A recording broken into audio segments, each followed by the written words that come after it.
大家好， Yo 係啦，我哋今集係2026年香港最繽紛新 podcast 嘅第二集，係嘛？係好啦，咁繼上一次我哋都有講過啦，我哋會定期會為各位聽眾去提供一啲少少嘅深入少少嘅深入淺出嘅討論，係啦咁樣啦。咁我哋今集咧，究竟我哋會探討啲乜嘢問題咧？咁啊隔咗一小段時間啦，咁啊個股票市場都的而且確有啲風起雲湧喎，即係上集我哋就會講到有關少少金銀啦，金銀銅啦，係啦，個商品嘅情況啦。update 下啦，即係呢個禮拜就過去嘅一個星期咧，就金同銀咧都好似有啲stabilize 咗啦。咁我哋都嗰陣時都話都唔會需要太過 panic 啦。咁的而且確話，即係睇翻金咧，就呢個禮拜其實係真係有啲反彈嘅，仲反而升添啊！埋單係。咁銀咧就仲係差些少嘅。咁我唔知係咪因為Bloomberg 有單 news 咧，就話唔知有個大陸有個大戶啦，咁就話即係 short 咗好多銀啊，咁啲人驚到仲係有啲驚啦，咁我就唔太清楚啦。咁但係我哋個主戰場，即係如果你話金as 一個主戰場嘅話，其實係開始 stabilize 啦。咁我覺得係一個好嘅現象嚟嘅。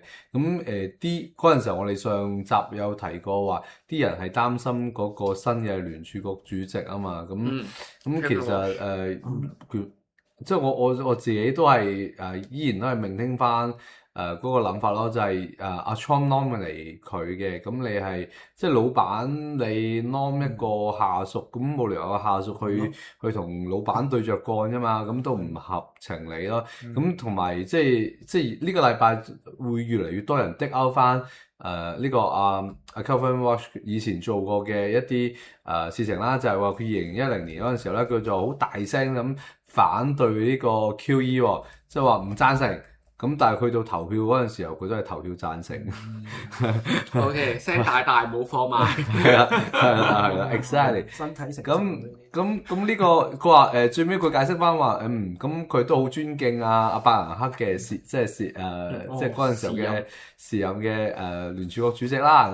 咁佢會唔會呢一次唔尊重佢嘅老闆咧？咁佢老豆又同即係佢個外父又同阿 Trump 係一個咁熟嘅關係，咁我真係唔知啦。咁樣即係或者大家去思考下，究竟未來嗰個聯儲局新嘅主席嘅一個動向啦。我而家就偏向即係我個觀察就係佢既然都講到話要支持 AI 發展，但係你諗下 AI 而家個泡沫係咁大，你可唔可以喺呢個關鍵嘅時候篤爆佢咧？咁即係自殺啦。咁你會唔會頂到呢啲壓力咧？咁我就有啲懷疑啦。咁我就覺得即係寬鬆嘅政策應該弱美元都仲會係嚟緊即係可能阿 Trump 餘下嘅任期嘅一個大主軸咯。咁銀咁大家都唔可以忽略咯。係。喂，Trump，我記得佢好似啱啱講話咩啊？佢喺個社交媒體嗰度留言話：放心。By the end of my term， 跟住就係Dow Jones會去到10萬點啊嘛，咁樣好嘢，好型㗎，係啊。佢話 you remember Trump was 唔係佢好搞笑㗎，佢用嘅 tense 好搞笑。Trump was 咩 never wrong 嗰啲咁嘅，Trump was always correct 嗰啲，但係個 was 你明㗎啦，即係京西作為英文教父咧，咁係即係一個 grammar 教父，咁我個 was 字我就睇得好重，係啦，我唔知啊，係 OK， 好搞笑嘅，咁啊拭目以係啦，拭目以待。我就係諗起佢呢排嗰個好有爭議性嘅 post 喎，係咩啊？嗰個有啲政治人物嘅馬騮，卡通馬騮啊，配埋一啲抵死嘅音樂。係啊，呢個 post 係好爭議性咯。動物王國係啊，係咯，咁即係我諗弱美元，我相信都仲係會係嚟緊一個大方向啦。咁update 翻大家我哋個懶人系統咧，其實咧就已經同呢個美股咧係零關係，脫歐咗啦，脫歐先係啦，咁都係一個脫歐嘅一個幾好嘅時間點嚟嘅喎。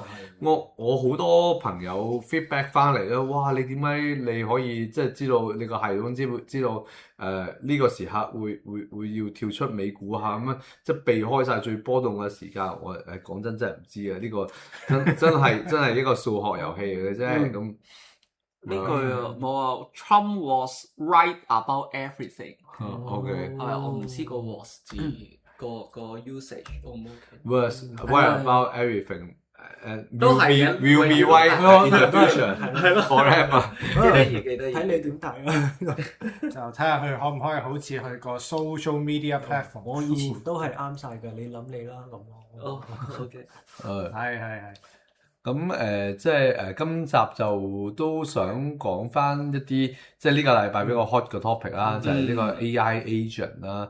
即係 AI agent 呢樣嘢橫空殺出之後咧，即係我記得阿京西又同我漏過我話咩 Anthropic 啊，係咪嗰嚿嘢？ Anthropic 啊，唔係我漏㗎。係嘛？OK，係咯，呢個都好一個咩叫咩 Agentic AI 啊嘛？Agentic AI 嘅都係最暫時都幾 leading 嘅一個部分咯，即係 Anthropic。即係如果一個人即係第一次聽呢一樣嘢，呢個 concept AI agent 嘅話咧，都咁呢個係一個咩嘢概念嘅嘢咧？你當係一個24/7唔需要瞓覺嘅一個人類咯，一個高效能嘅一個人類，佢可以幫你喺度不斷咁做嘢咯。OK，咁佢有咩應用啊？有咩 examples 咁樣？啊，譬如話你係一個客服咁啦。係。咁你以前你翻你如果你銀行客服，即係好似匯豐一啲 Premier 嘅客服，據我所知就係24/7咁翻工噶嘛。咁你總之任何時間你 Premier 嘅用戶，你打去都有人聽噶嘛。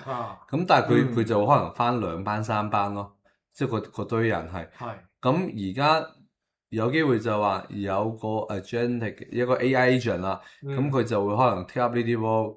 佢就不斷咁去接聽電話，去解決問題。OK。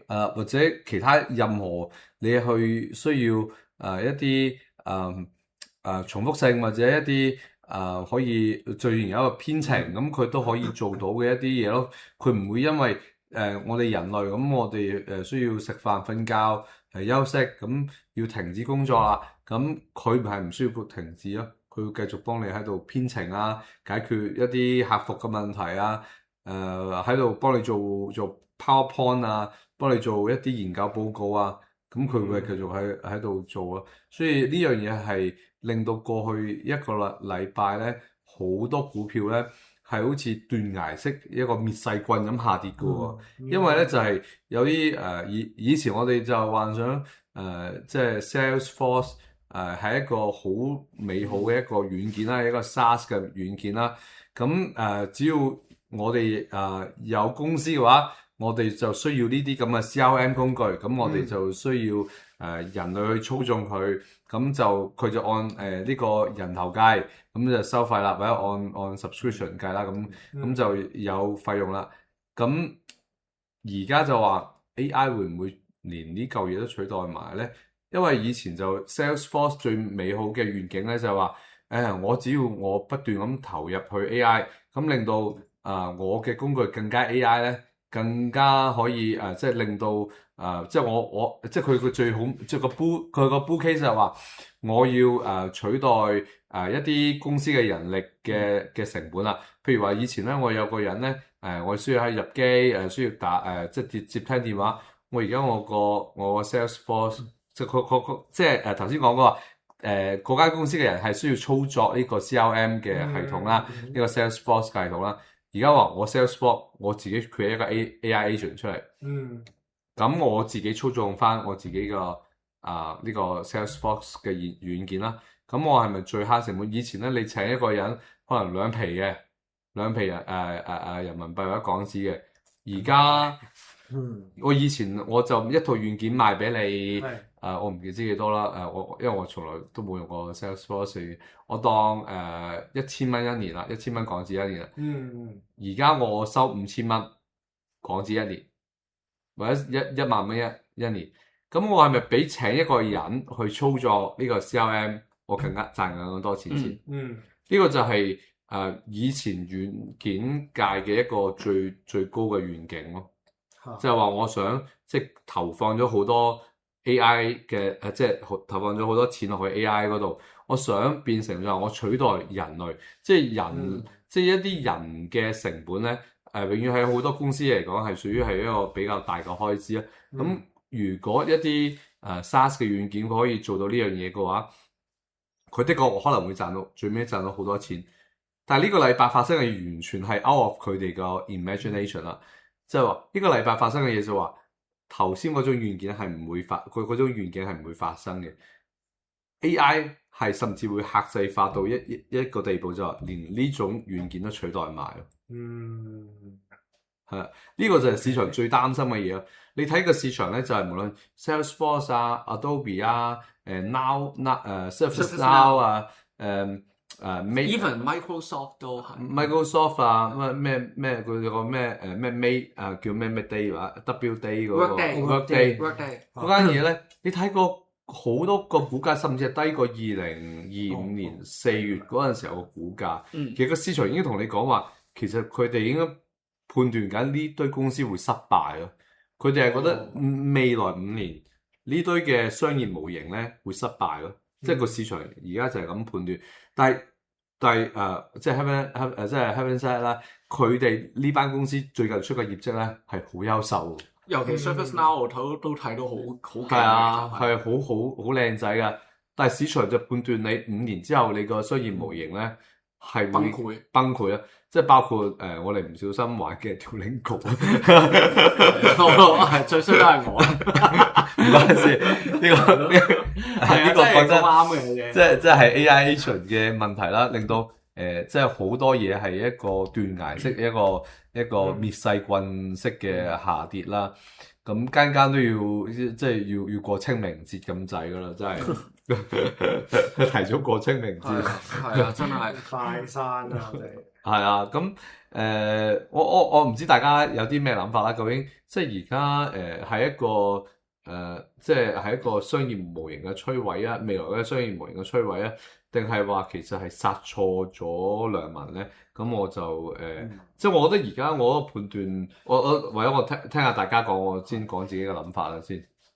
冇啊，我本身對呢一樣嘢就唔係話真係好熟悉，即係究竟佢哋所謂以前 SaaS 嗰個所謂護城河，究竟係有個程度有幾高咧？我個 barrier 有幾高咧？我就真係老實講，我唔係好清楚。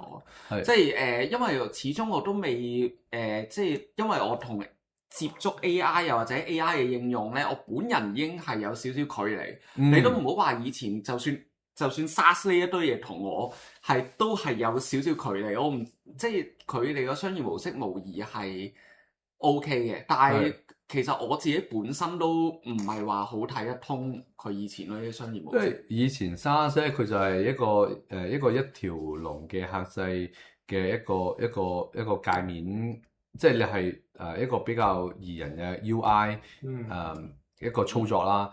咁好多即係嗰啲僱主啦，咁佢就買咗落嚟，咁啲員工就係唔係都要用呢套軟件啦？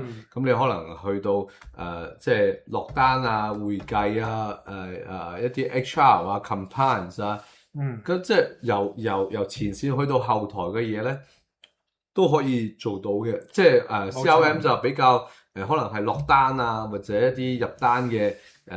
或者叫咩inventory 啊 working capital 嘅一個控制上，佢哋比較出名啦。咁你後邊嗰啲咩workday 啊或者嗰啲仲有 Surface Now 啊嗰啲，就偏向再後端啲嘅一啲workflow 少少嘅一個軟件咯。咁佢哋個軟件係stickiness 嘅，因為好多企業家咧就佢哋用咗之後咧就未必想再轉啦，冇 switching cost 大啊呢啲。係啦，但係令到就因為佢哋個即係好多華爾街嘅一啲分析員就好中意呢啲 model，因為我哋之前都有提過，佢哋就係想知道我今年嘅收入幾多，盈利幾多 ，cash flow 幾多，咁慳幾多，咁佢哋要一個要 plug in model 去計佢哋個 free cash flow 啦。咁所以呢種模型咧係對華爾街係好受歡迎嘅，係啊，咁令到呢啲公司長期嘅估值咧係異於其他行業嘅，其實就咁而家咧就即係直到上個禮即係呢個禮拜啦，咁市場開始有啲驚慌啦，咁就係話 AI 本身會唔會顛覆呢啲企業嘅商業模型咧？咁佢哋會打問號啦，因為一有 uncertainty，市場就先沽為敬噶啦嘛，佢唔會等到真係發生咧，佢先會沽啊嘛。咁所以就係上個禮拜嘅故事就係咁樣咯。咁我自己即係頭先都聽咗大家嘅諗法，我自己都覺得就係個 multiple 肯定會 contract 嘅，因為以前就俾咗個日價啊嘛，但係呢種模型嘅日價啊嘛。咁但係未來係點咧？我覺得大家都唔知啊嘛，所以你個 multiple 可能一定會 contract 咯。究竟有幾多行？即係我覺得係一定會收縮噶啦，一定有啲公司係捱唔住噶啦。咁剩翻低嘅都未必會好過咯，可能個 multiple 會 contract 咯。咁可能以前可能40倍、50倍，而家可能10倍、20倍，有得30，最多咪俾到你30倍咯。你唔好 expect。你睇而家個股價咧，間咧已經跌到即係2025年即係嗰個即係關稅戰嗰陣時候個低位啦，即係有啲穿埋個低位。但係本身呢種咁嘅熊市式嘅下跌咧，已經同你講話其實係出現咗好大嘅問題咯。咁我可能覺得未來都要大家留意下一個隱藏嘅風險咯。咁呢個禮拜仲有啲啦，就係話一啲 alternative 嘅 manager 啦，你譬如話 KKR 啊，Apollo 啊 Ares 都好勁啊，全部都係滅世棍式係鏟落去。因為點解呢堆即係呢堆嘅private equity 或者 private credit 咧？private credit 就即係佢哋喺度做 private credit 咧，就借過好多錢俾呢堆公司去做嘢咯。咁而家個市場就係 question 緊佢哋嘅商業模型啊嘛，就諗緊你 KKR 或者下邊嗰啲咩 Apollo 嗰啲細啲嘅，會唔會一樣受影響咧？咁市場一樣先沽為敬，好多都係被沽落去咯。即係係而家係沽到一個比較即係超賣嘅水平咯，但我自己都未敢去接劍咯。咁暫時我觀察係咁咯，我唔知大家有咩諗法而家？冇啊，因為我本身少投入呢一啲嘢嘅，即係有老實講啦，因為你知我對即係你可以咁樣講咯，我本人對呢一類嘅科技不嬲都係第一你可以講唔了解啦，第二佢哋估值不嬲都相對高昂嘅時候咧，其實我就即係我自己本身會有少少戒心。咁你話佢跌咗落嚟咧，反而調翻轉啦，因為我一路都冇參與過呢一類型嘅嘢啊嘛。咁啱啱就係阿維仁你問嘅問題幾好嘅，究竟我係咪會錯殺咧？咁嗱，殺都殺咗啦，係啦，唔殺都懟，唔懟都懟咗啦。咁而家我哋要做嘅嘢應該係乜嘢咧？反而係我近排思考嘅問題，未必會係因為即係因為我哋都係一樣啦，我哋冇水晶球，我哋唔知所謂 AI agent 究竟會顛覆呢個行業，因為我哋淨係打個問號，我哋就未知佢係咪真係會真正地顛覆咗呢啲行業所謂嗰個嘅護城河啦。咁反而我會認真思考，究竟喺呢一個嘅恐慌又或者呢個陰霾之下，會唔會有一啲嘅公司其實the end大概率唔會受太大影響咧，即係反而呢一個係我想諗嘅問題，因為以前我就不嬲，你都知啦，我唔會買貴嘢啊嘛，係咯。咁而家呢一樣嘢開始去 level 翻一啲同業，又或者 level 翻一啲其他嘅估值嘅水平嘅時候，咁我哋應該會做嘅嘢會唔會有？反而一啲冇介入呢一行嘅人，會唔會其實會睇到一個機會咧？你覺得？即係我係會咁樣諗嘅。即係你講軟件定係講其他？我諗係SaaS 呢一個 service。SaaS 因為估值就殺咗落嚟㗎啦。係。咁究竟殺估值當然啦，甚至乎有公司真係會被呢個 AI agent 吞噬。咁呢個係我覺得將會係一個客觀嘅事實嚟嘅。咁但係會唔會有啲呢一行嘅公司其實到最後個影響又唔係話真係大到咁樣？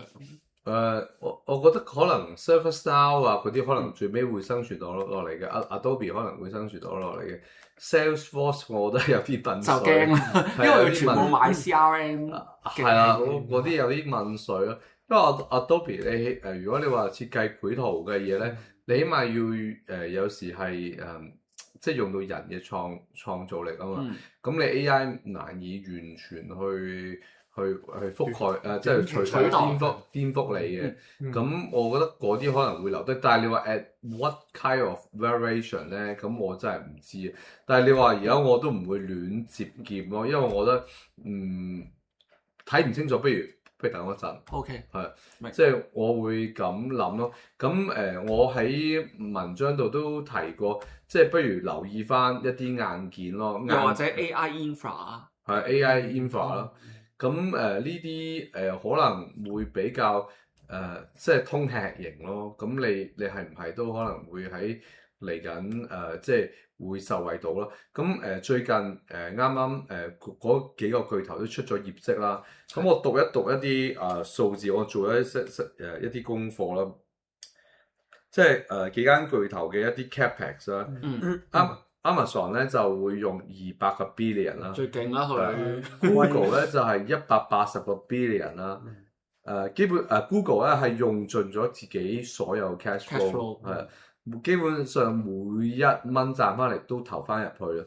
Meta 就125個 billion，Microsoft 咧係99個 billion， 所以你加埋已經係600個 billion 咯。咁我會覺得硬件係仲會OK， 因為你起碼你未來嘅 capex 咧已經係 confirm 咗咯。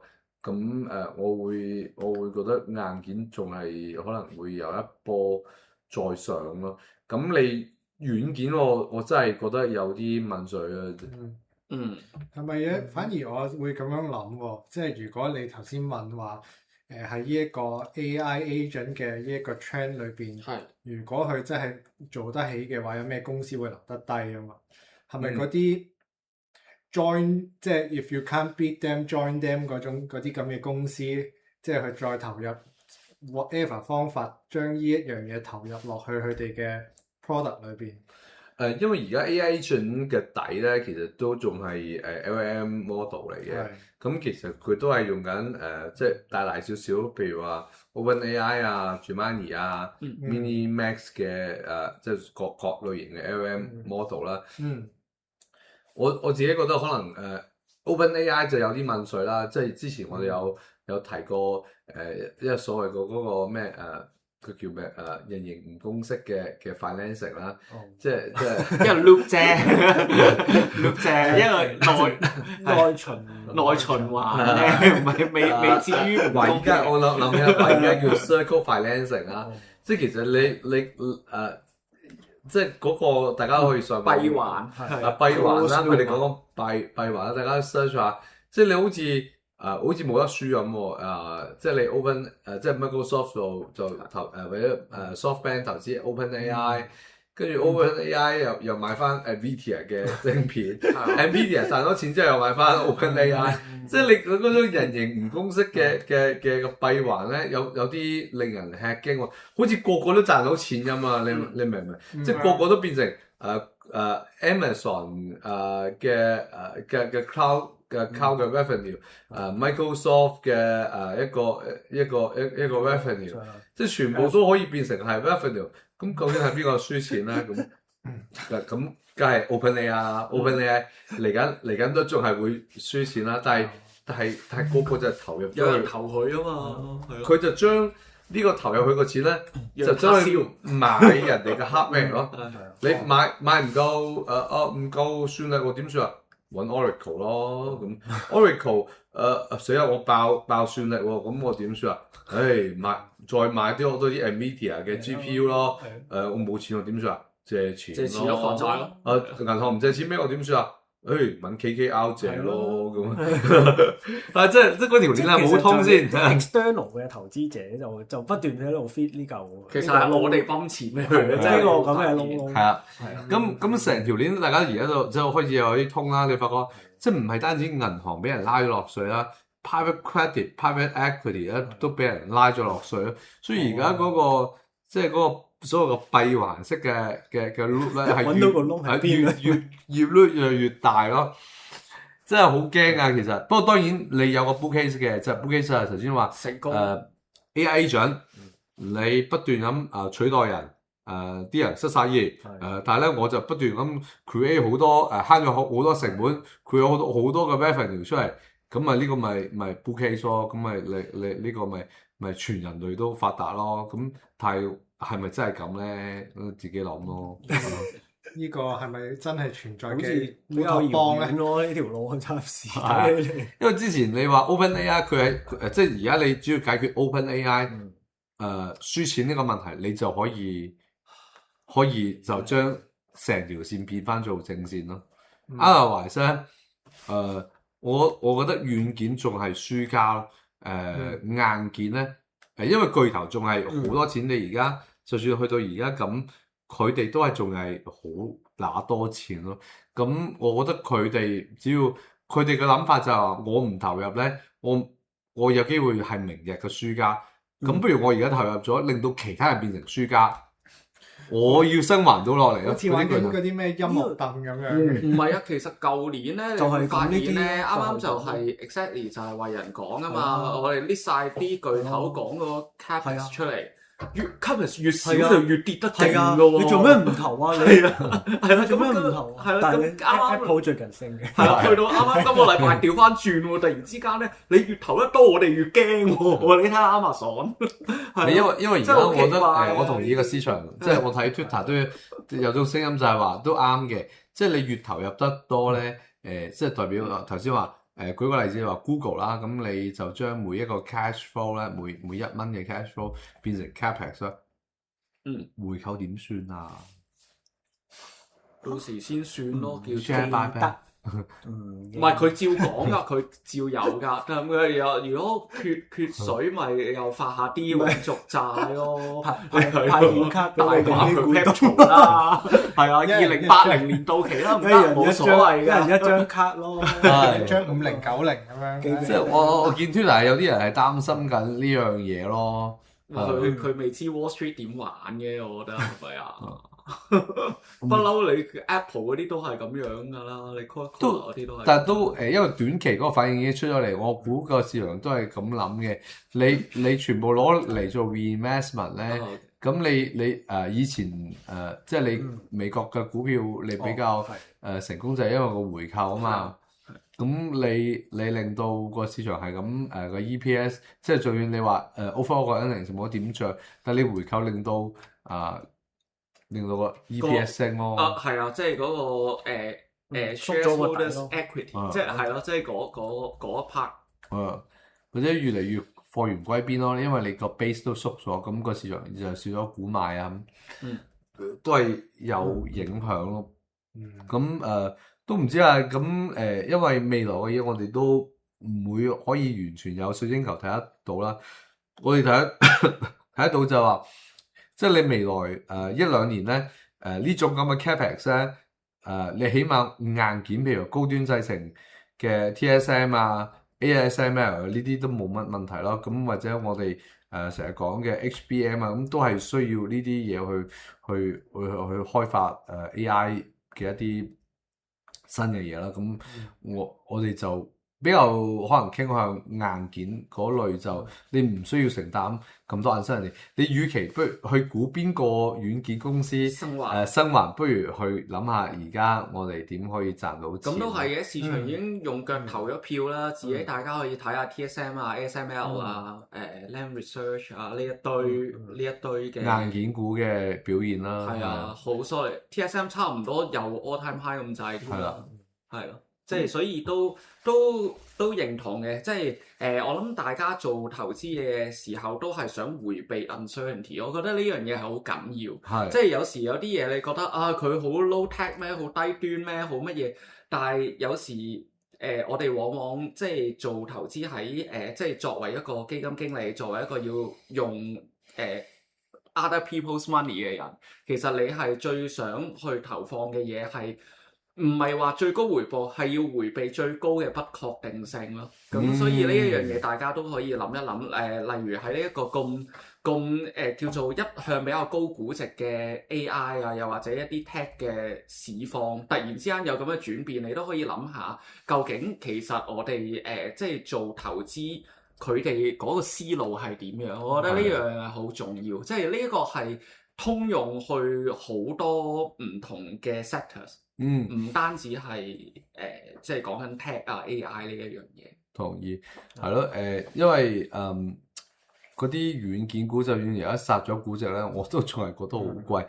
咁不過呢一波咧就已經係殺到嚟香港啦。咁即係我之前寫個文章都有講話，即係而家連嗰啲咩即係啲唔關事嘅隻子城都喺度下跌中啦，下跌漩渦中啦。咁即係呢啲就你大家要諗清楚咯。其實社交媒體唔係輕易可以被取代。呢個係一個人類嘅 platform， 唔係一個叫咩啊？mobot 啊，係一個俾機器人玩嘅，一個俾 AI agent 玩嘅一個社區平台咯。係啊，咁呢啲我哋可能會反而如果你話殺落嚟，我都認命咯。咁我覺得等一等可能會翻到去嘅，呢個我覺得唔太擔心嘅。好嘅。但係大家聽完 AI agent， 大家會唔會用先？我諗用咗都唔知喎，可能。唔係你要裝嘅，我覺得要真係攞起手嚟試下係咩，然之後先可以知道到底佢有咩可能。我好似睇過有啲人啲片話試用點樣嘅，但係又牽涉好多，因為譬如你 personal 嚟用咩啊，你幫我訂機票啊乜嗰啲咧，即係淨當有條阿四幫你喺度做咧，咁你啲咩 login 啊乜叉你冚唪唥都俾晒佢啊嘛。係啊，咁你變咗又要即係好多唔知有啲咩一來啦，二來好多 authentication 嘅可能問題棘住或者點啊，即係我諗隨時間呢啲嘢都會 smooth out 嘅。咁嗰個 AI agent 有冇私心咧？佢攞咗你啲嘢之後，攞咗去其他地方。其實你都係其他人咯。我有呢個，其實係啊，有呢個樣嘅資料。唔知㗎。其實你 black box 你點知？你唔知㗎。你唔知㗎。你用所有呢啲AI 類型嘅嘢啦，你都唔知道你資料。其實佢自己都可能知佢。唔係你嗰間公司一定知道㗎，喺我個 server 裏邊可以揾到你嘅資料。但係你唔知喎 AI agent 會點諗㗎嘛？呢樣係最恐怖嘅 learning。同埋佢喺度話，你既然咧你就做過一啲咁嘅嘢啦，你有過你嘅資料，咁你嘅資料就成為我可以話俾第二個人聽話，有其他人咧都係咁樣做㗎。係嗰啲咧，都咯，或者可能我可唔可以幫你訂第二張機票或者幫你買微信女啲股啊？我覺得你係啊，我覺得你中意喎咁樣咯。我覺得你中意，但係你介唔介意你唔好買呢張機票啊！我想讓俾第二個用家阿陳生俾佢買喎。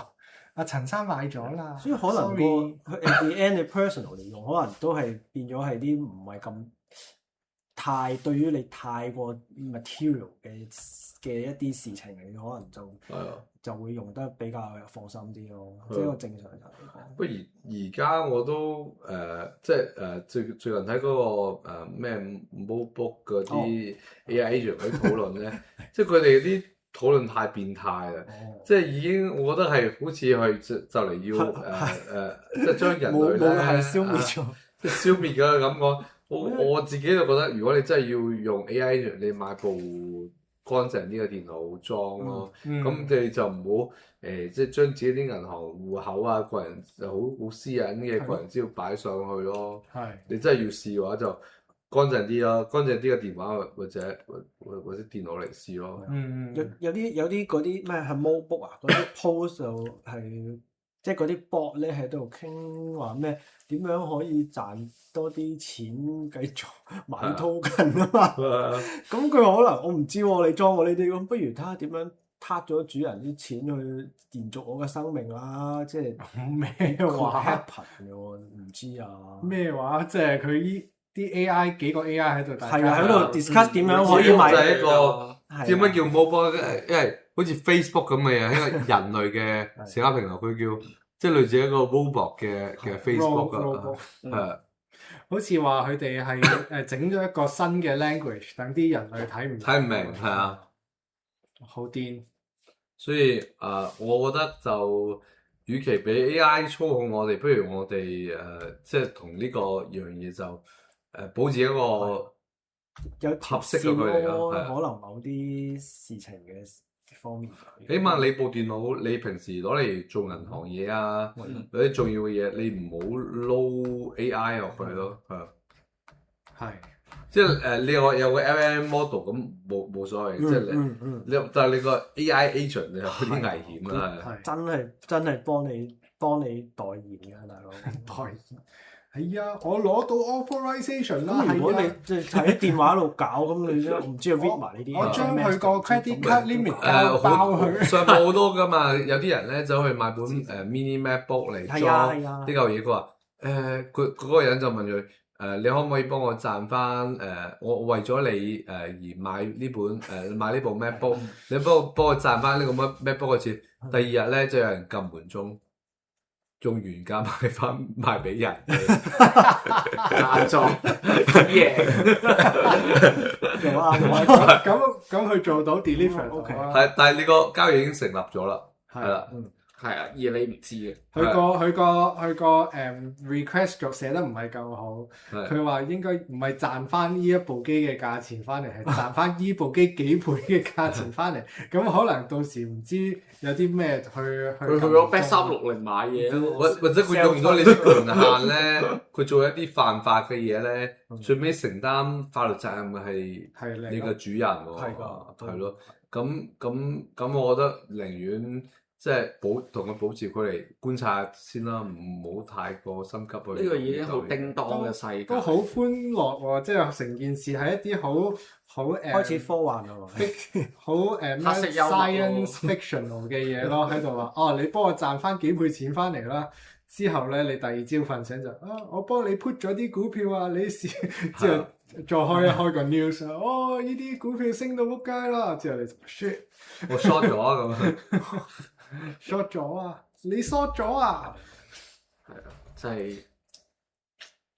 都係係啊，自己用就要小心啲。冇錯，即係我覺得就而家呢個 AI 嘅世界咧，好多機會同埋風險啦。咁唔需要跑得太前嘅。咁我哋觀察下嗰個機會。同埋個危險喺邊啦，先啦，即係你見即係主持們咧都冇乜好直接同 AI 好多 exposure 啊，除咗可能 Inseco 啊 Inseco 嘅，我覺得都唔係話即係同而家 AI agent 好大關係，佢係想去改善一啲job discovery 嘅流程嘅一個工具啦，即係作為比較工具型嘅嘢咯。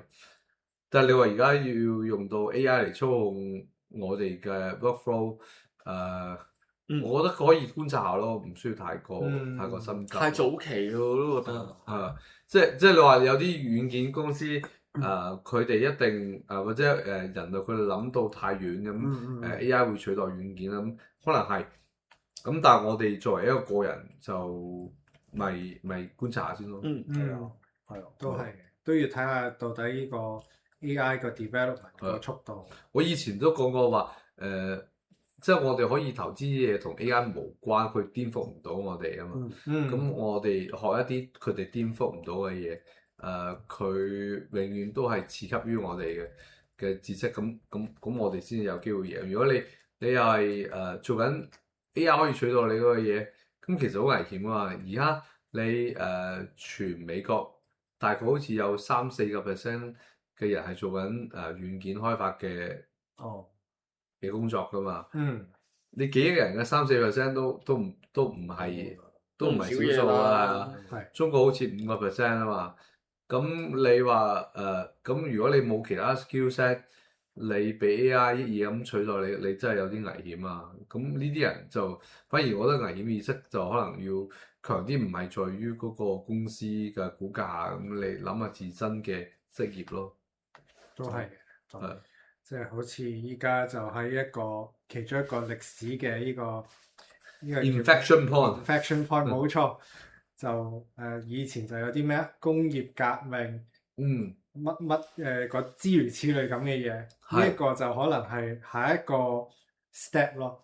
唔知係好定壞㗎，係啊，可能係對人類嚟講係一個壞事嚟嘅。我唔敢講咯，即係究竟最尾會唔會毀滅翻人類？我就覺得即係如果大家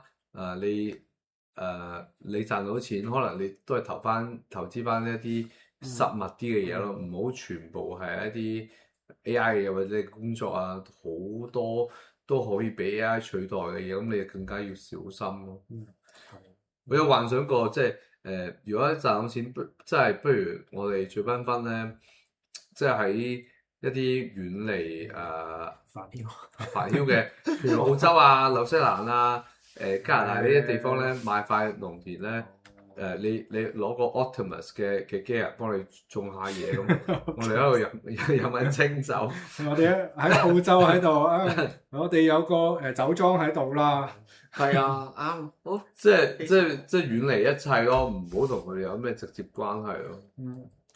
唔好變咗一個 Terminator 嘅。日本都好似成日呢排見到啲咩賣啲咩山地啊，賣成座山啊嘛，你山講嗰個唔知喺邊度睇翻，好平㗎咋。但日本有地震，我有啲驚嘅，即係題外話啦。咁即係你澳洲啦，紐西蘭都有，澳洲可能好啲咯。澳洲第二啲嘢啦，一係就燒，一係就火啦，一係就係水啦，係咯。咁你唔好買嗰啲地方唔得，澳洲好大嘅。所以揾啲唔好搞到人嘅，陣間賴翻你轉頭嘅賠錢。即係我覺得可能未來嘅世界可能要多啲實物嘅嘢咯，呢個係我嘅諗法咯。不過就即係可能都太遠啦。我哋即係呢個專題講呢個 AI agent 就暫時就講到呢度啦。咁我哋嚟緊2月睇下仲有冇嚟揾多一個 topic 再講下一啲新嘅嘢。係啊，變化咁迅速，實有嘢講啦。係咯，我哋上個禮拜都冇諗過，今個禮拜嗰個 topic 係咁樣啦，係咯，即係所以放心，我哋太陽底下無舊事。呢樣已經新啦，你呢個講法。OK。好啦，咁我哋2026年第2集嘅最繽紛專題研討已經圓滿結束啦，下集再見啦。多謝。好啦，拜拜。